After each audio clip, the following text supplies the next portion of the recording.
Napapatanong ka din ba? Bakit ang daming numero at detalye ang nakalagay sa mga protection devices natin? Tara, ating isa-isahin ng mabilisan. Mga impormasyon na maaring ngayon mo lang din marinig o malaman na madalas ay di natin pinapansin. Sa maiksing video na ito, alamin natin ang mga markings at ratings ng DCMCB. Pati na din ang DCSPD at ang ACMCB at ACSPD. Unahin na natin ang DCMCB. Unang marking na makikita natin ay ang polarity.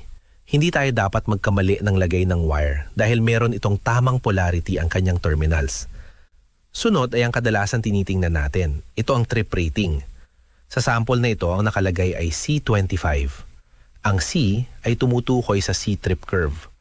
Ang type C ang pinakaangkop sa solar setup dahil kaya nitong tiisin ang panandaliang sipa ng kuryente o tinatawag nating inrush current tuwing nag-start ang mga solar components nang hindi nagtitrip ng walang dahilan, kumpara sa type B na masyadong sensitibo at para lang sa ordinaryong ilaw sa bahay.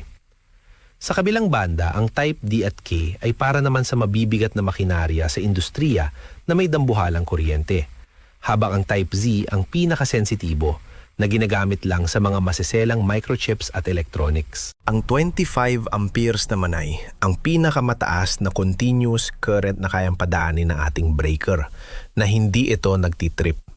Kapag lumagpas ka sa level na ito, kusang mag-o-off ang ating breaker para putulin ang dali ng current at maprotektahan ang ating mga devices sa ating setup. Ang TXBD 1-63 naman ay ang model number or frame series. Bawat brand o manufacturer ay may kanya-kanyang format ng model number. Ang 63 ay para naman sa 63 amperes. Ito ang maximum frame current o hardware limit ng ating breaker. Ito din ang magsasabi ng laki ng frame o ginamit na plastic case at mga parts sa loob nito. Pero anong gabang pinagkaiba ng 63 amperes frame current sa 25 amperes trip current ng ating breaker? Halimbawa, kapag umabot sa 53 amperes ang current, ligtas na magtitrip ang breaker dahil lagpas ito sa 25 amperes overload limit. Hindi matutunaw ang ating breaker dahil kayang-kaya pa ng 63 amperes rated na katawan nito.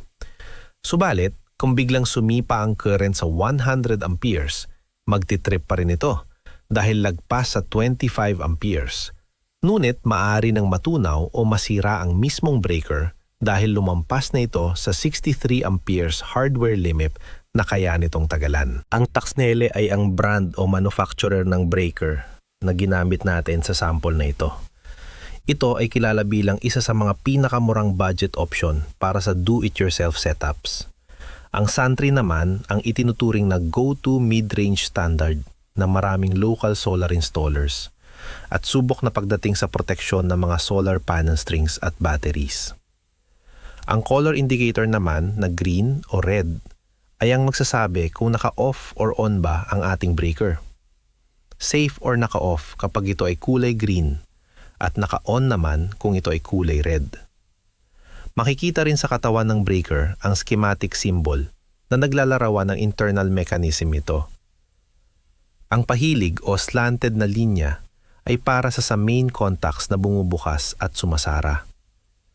Para sa proteksyon, ang kurbadong umbok ay para naman sa thermal element o bimetallic strip na para sa overload.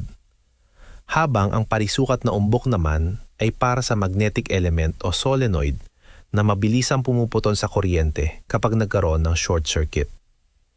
Panghuli, ang dashed o putol-putol na linya na nagdurugtong sa dalawang switch ay nagpapakita na ang mga ito ay mechanically linked o synchronized na tinitiyak na sabay na magtitrip o mapuputol ang dalawang linya para sa lubos na kaligtasan. Ang DC 1000 volts na nakalagay naman ay ang maximum operating voltage ng kaya ng ating breaker na hindi ito nasisira.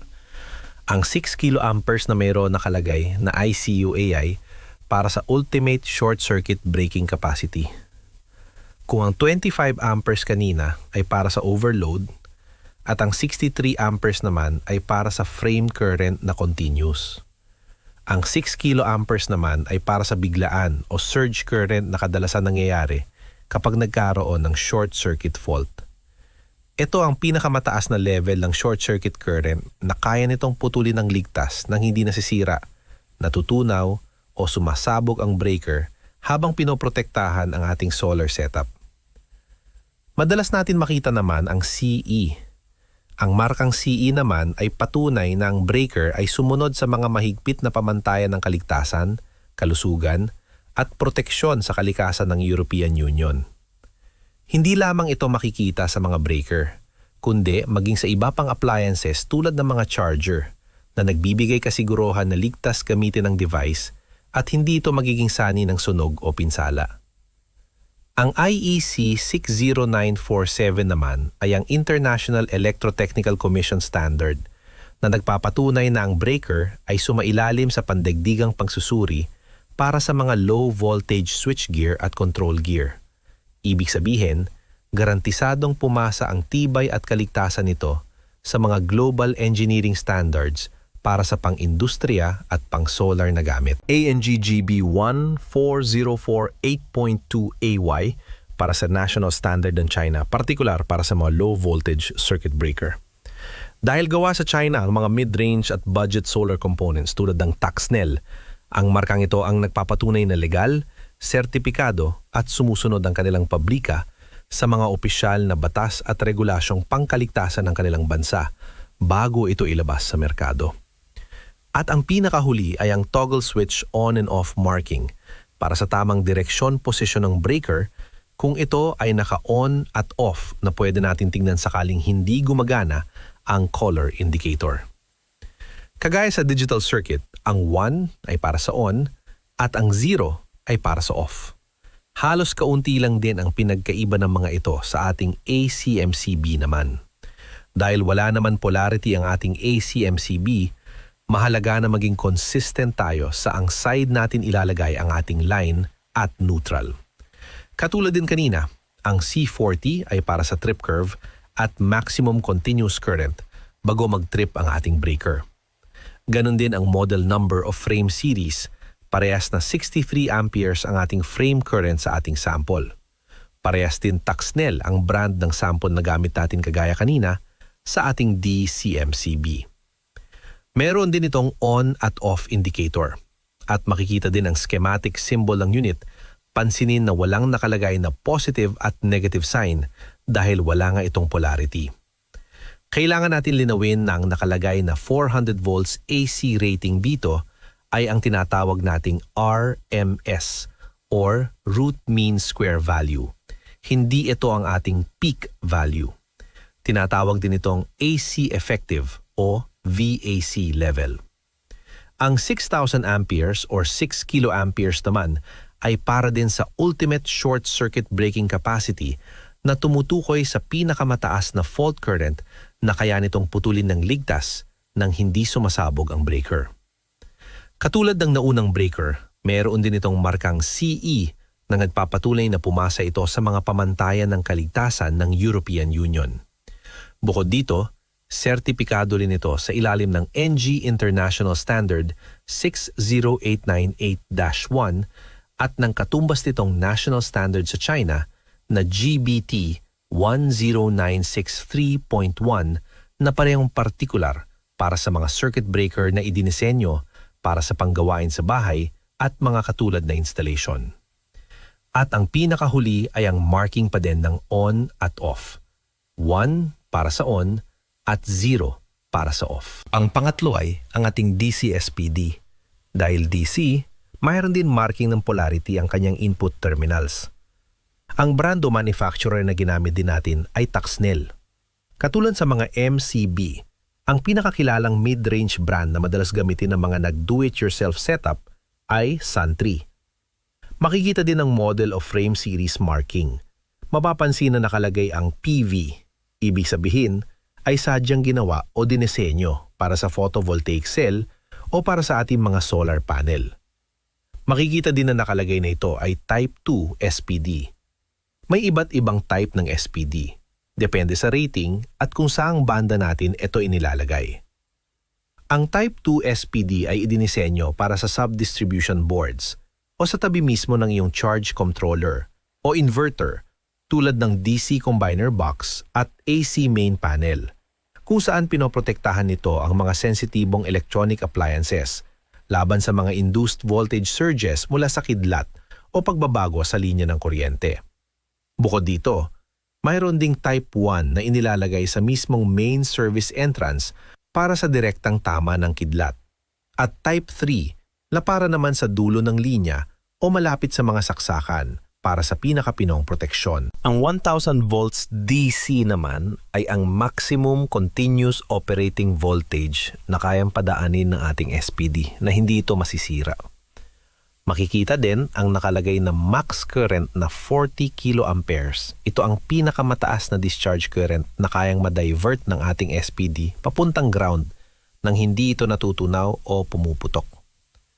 Samantalang, ang mas mababang 20 kiloamperes naman ay ang nominal discharge current na kayang saluhin ng ating SPD ng ilang ulit, karaniwan hanggang 15 beses na sunod-sunod.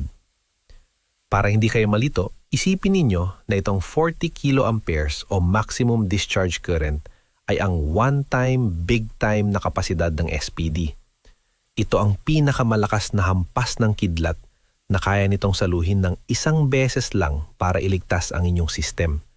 Ngunit pagkatapos nito ay maaari nang masira o kailangan ng palitan ang SPD cartridge. Samantalang, ang 20 kiloamperes o nominal discharge current naman ang kanyang normal working limit. Ito ang sukat ng mga karaniwang surges na kayang-kaya niyang saluhin ng paulit-ulit at protektahan ang inyong mga appliances nang hindi siya kaagad nasisira. Habang ang VP o protection voltage naman ay ang pinakamataas na surge voltage level na kayang mailimit ng ating SPD na makatawid papunta sa ating mga components or devices. Kadalasan, ang ating mga components, devices at mga appliances ay may tinatawag na withstand voltage para sa mga panandaliang spike lamang. Ito ay nasa 4 kilovolts, kaya masasabi nating safe kung malilimit ng ating SPD ang level na ito hanggang 3.2 kilovolts lamang sa sample natin na ito. Ang IEC 61643-31 at CE naman ay ang marking na pumasa at sertipikado ito ng International Standard at European Union. Ang pinakahuli ay ang earth o ground symbol sa ating terminal sa baba. Ito ay karaniwan nating kinokonek sa main earth bar ng ating setup. Ang pinakahuli ay ang ating ACSPD. Malinaw na nakalagay kung saan dapat natin ilagay ang line at neutral ng ating setup. Sa sample natin ito, gumamit na tayo ng Santry para maipakita natin na ang mga markings at ratings ng mga protection devices ay halos parehas ang mga inilalagay na detalye. Ang 40 sa dulo ng model name ay tumutukoy din sa kanyang 40 kiloamperes na maximum discharge current rating. Katulad ng ating DC-SPD, ang gamit natin sa sample na ito ay Type 2 SPD.